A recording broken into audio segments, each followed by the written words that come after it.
If an atrocity like this were taking place to humans on such a scale, it would be the new Holocaust, on steroids. But the animal Holocaust isn't new. The systematic domination, enslavement and mass killing of animals has taken place at least since the dawn of agriculture, and we've become more efficient at confining and terrorizing animals with the rise of factory farming in the 1920s. Animals were the first to be enslaved, the first to be systematically slaughtered, and the only victims to ever be served in a modern university cafeteria with no one batting an eye. For as long as non-human animals have been oppressed, they still are to this day, persecuted, treated like nothing, their charred bodies chewed up, digested and flushed down the toilet.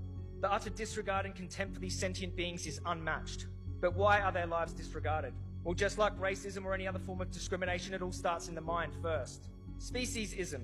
You might have heard this term before. Similar to racism, it's essentially discrimination based on species alone. It's the reason we love and care for dogs but destine pigs to hellhole factory farms and a horrifying CO2 gas chamber to suffer and die. Speciesism is a form of human supremacy. We matter the most, so we choose who lives and who dies. Where have we heard that before? A quote attributed to Jewish philosopher Theodore Adorno rings true here. Auschwitz begins wherever someone looks at a slaughterhouse and thinks they're only animals.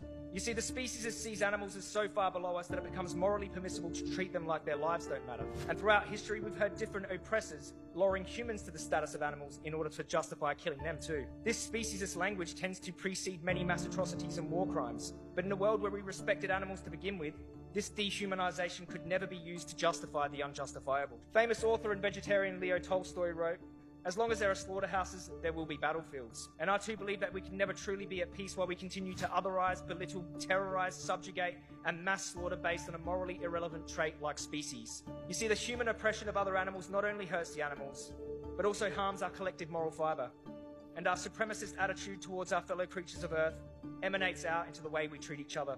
It's time to live in alignment with the moral beings I know we can be, and it all starts with our treatment of the most vulnerable. When you are not vegan, you are facilitating through the supply and demand system the most horrific moral crimes. Crimes that one day will look back on the same way we now look back on slavery, apartheid, and the Holocaust, with complete and utter shame.